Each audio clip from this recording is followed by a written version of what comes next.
In only 1 year and a couple months of Bloodhound and Trap City's beef, 12 people have lost their life to this senseless war. But things escalated even more when Lil Jeff was killed.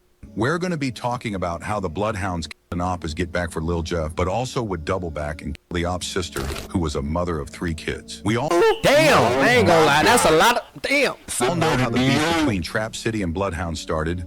After almost a Right. decade of these 2 hoods being locked in, one day Lil Jeff would ask to borrow Trap City Carter's chain, which is worth $80,000. A couple days go by, and Lil Jeff would go ghost and stop answering their calls and would be acting weird. Fast forward, a couple days later, they would be able to get in contact with Lil Jeff, and he would go on to explain how he got in a high-speed chase and lost the chain, but still has the pendant.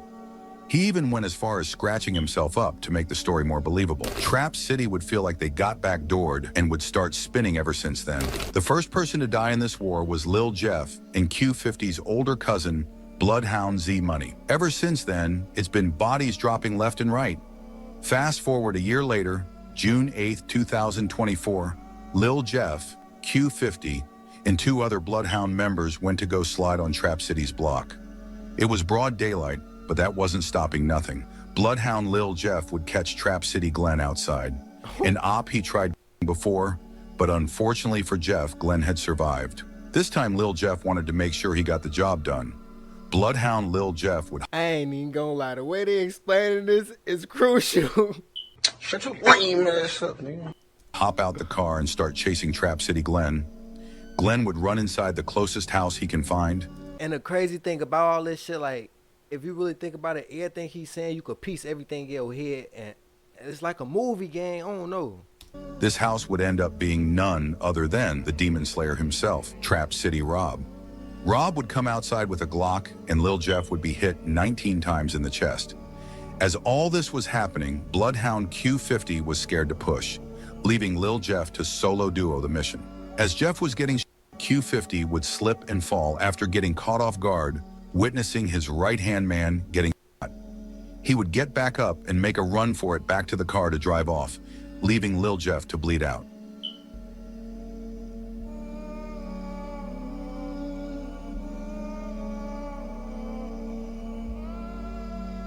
Bloodhound Q50 would realize what he just did and would spin back to get Lil Jeff from the ground and take him to the nearest hospital. As all this was happening, the police were but realized the car they were in was stolen and also had a stolen license plate. They were able to get a picture of Q50 and T-Slick dropping Lil Jeff off at the hospital. After all this happened, Trap City would waste no time to celebrate as their main op was just exterminated. The internet would even award Rob the Defensive Player of the Year after taking down one of Chicago's top serial killers. Trap City went as far as making a vlog and going to the exact place where Lil Jeff died and would mock and reenact how he died. Hey, this is what he did on the camera. Reenacting it is crazy. That's wow.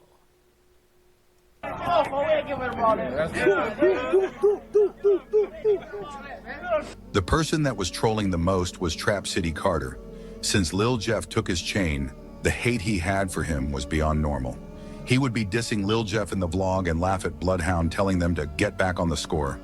Clips of this interview would be previewed on Instagram before it was dropped, and it would go viral, leaving the Bloodhounds looking like some created players that just got the belt put on them. There's a video clip. Why you gotta explain it like that? What be wrong with these people, bro? This gotta be AI. Of Lil Jeff telling Bloodhound T-Slick, if anything ever happens to him, to go and slide for him. They say I'm dead, tell them to get back. Oh no, they still finna go spin for me though. Just like Ricky, he conducted the switch, he got hit on his back. He still finna spin for me. That boy hella scary, got caught in rap. Dead or not. Folks say he still finna go spin for me. And that's exactly what they did. Not even 24 hours of this clip going viral. Trap City Carter would be and Bloodhound Q50 and all the other Bloodhound members would take it to Instagram and hint how they got back for Bloodhound Lil Jeff, and that the ops can't troll them anymore. On the way back, I had to catch us a hat. Trap City down till they get back. I'm talking about, because it's a pack, he should never lack. I heard his out fall to the dome, get called back, you won't make it back home. Caught the nigga in traffic looking down at his phone. Lil Pool did Z, now Lil Pool gone. Even Rel Vert, who was once close with Carter and can be seen in multiple videos together, would go on to diss him. 67, y'all act just like you 83rd, folks. You doing all this rap bapping like y'all really doing what y'all doing, folks. Man, hey, look, listen, folks. Y'all know what's to Lil Jeff. Y'all know about my shorty, man. Y'all know what the he do. He was punishing all. And we really wanted that, man. My rolled past Fat Rob so many times. This one no points, no bucket. It's a lame. Could never hang with us. You know that. These great fans of us from my dear Uncle Greg, boy. Y'all know though. But you is acting just like them, the other side, gang. 67, 83. You break lame, man. Y'all ain't having nothing. Get it up there, stupid. But the Bloodhounds weren't done sliding as Trap City took their top member. Trap City Carter's family knew that Bloodhound was still not done spinning, so they decided to do Trap City Carter's funeral in a small town 30 minutes outside of Chicago so they could be safe, or so they thought. Bloodhound would somehow end up getting the location of the Trap City Carter's funeral because they knew all the Trap City members would be there and that this would be the perfect time to catch them slipping. Unfortunately, they got there late as everyone left or was leaving, but they drove all this way and couldn't drive back home without scoring a bucket on their ops. They would see Trap City Carter's sister inside her car, driving about to leave the funeral. They would fire her car up with bullets, striking her, leaving her to lose control of the car and crashing into a nearby brick wall. Police say the driver of a white Jaguar was killed as she took part in a funeral procession. It had just left a church in Harvey when someone opened fire at 147th and Sealy in Dixmoor. The Jaguar crashed into a nearby home. 34-year-old Romisha Turner was found inside the vehicle. Dixmoor police tell us that all of this happened around 12:01 this afternoon. Dixmoor police responded to a call of several fired at an intersection of 147th and Sealy. They say Romisha was driving a white Jaguar SUV and that SUV collided with a residential home. They found her inside with wounds. She was later transported to Ingalls Memorial Hospital in Harvey, where she died. Police say that she was part of a funeral procession that just left St. Mark's Church in Harvey, just about a block away from where this took place. You can see the damage left there behind at that scene on 147th and Sealy. You can see it still shows some tire marks in the grass. You can still see that there's a lot of damage to this homeowner's property as well.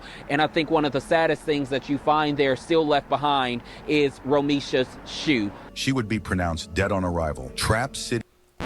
Wait. Hold on. So y'all telling me the detectives and none ain't grab her shoe? The emblems ain't grab her shoe? Get her shoe. Carter's sister was a 34-year-old mother to 3 beautiful young ladies. She lost her life in this senseless war that started over something pathetic. Now the internet would already know this was Bloodhound's work because they would make it insanely obvious, as they would put it in songs and rap about exactly what happened. That boy, he shouldn't have lagged this pack. He not coming back. I'm not dead, cuz. I up the 6, then went back to the rack. I know that I was mad, like, how the I did that. My cousin. Usually the kids and women are considered out of bounds in the street. This is crazy. But I guess the rules are different here in Chicago. Let us know what you think down below, and don't forget to like and subscribe for more. Man, y'all let me know what y'all think down below. Like, subscribe.